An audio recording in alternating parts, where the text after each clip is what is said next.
Dengan adanya sains, ilmu tersebut kemudian diterapkan dan bermanfaat sebagai alat yang mampu membantu manusia untuk hidup dan juga bertahan hidup.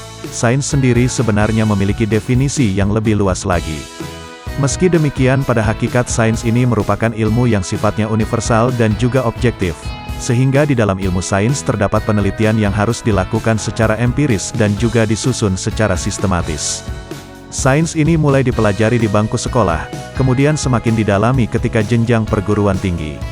Namun berikut fakta menarik tentang sains.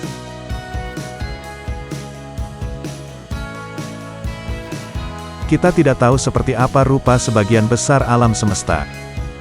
Sekitar 96% dari alam semesta terdiri dari materi gelap dan energi gelap, yang tidak terdeteksi oleh manusia. Para ilmuwan percaya ini karena partikel-partikel yang membentuk zat-zat ini tidak berinteraksi dengan materi reguler atau cahaya. Meskipun penemuan ilmiah secara konstan dibuat tentang bintang, planet, dan galaksi lain yang dapat kita lihat, mustahil untuk membuat kesimpulan tentang hal-hal yang tidak terlihat oleh mata kita. Ada sangat banyak galaksi dan bahkan kita saat ini belum bisa menghitung semuanya. Bahkan teleskop luar angkasa Hubble dapat mengamati sepetak kecil ruang angkasa selama 12 hari dan menemukan 10.000 galaksi, dengan berbagai ukuran, bentuk, dan warna. Pria lebih cenderung buta warna daripada wanita. Buta warna sebetulnya merupakan kondisi yang diturunkan, yang artinya hal ini terjadi karena faktor genetik. Namun ada juga beberapa penyebab non-genetik pada buta warna, seperti diabetes, beberapa kondisi mata, kondisi neurologis dan beberapa jenis kanker. Dilansir dari Healthline, jenis buta warna yang paling umum adalah buta warna merah hijau. Penelitian terbaru menyatakan buta warna mempengaruhi sekitar 8% pria Kaukasia. Menurut sebuah studi multietnis pada 2014, buta warna juga menyerang 1,4% pria Afrika Amerika, 2,6% pria Hispanik, 3,1% pria Asia, dan 0,5% perempuan dari berbagai etnis. Sekitar setengah dari tubuh Anda adalah bakteri. Sel manusia hanya membentuk 43% dari jumlah sel total tubuh, sisanya adalah koloni mikroskopis. Setengah dari diri kita secara tersembunyi dari diri kita, mikrobiome kita, dengan cepat mengubah pemahaman tentang penyakit dari alergi ke Parkinson. Bidang ini bahkan mengajukan pertanyaan tentang apa artinya menjadi manusia dan mengarah ke perawatan inovatif baru sebagai hasilnya. Tidak peduli seberapa baik Anda mencuci, hampir setiap sudut dan celah tubuh Anda ditutupi makhluk mikroskopis. Ini termasuk bakteri, virus, jamur dan arkia.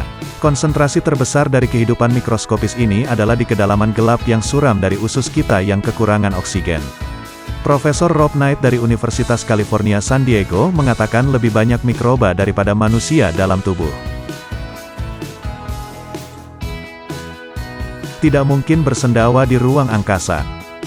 Sering bersendawa mungkin karena sering dan dianggap biasa, tapi jika kita seadanya berada di ruang angkasa, apakah kita akan tetap bisa bersendawa seperti di bumi?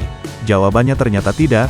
Menurut astronot Inggris bernama Tim Peake, penjelasannya Anda tetap bisa bersendawa, tapi Anda tidak perlu harus bersendawa, saat menjawab pertanyaan di seputar hidup di ruang angkasa dari para siswa di Inggris.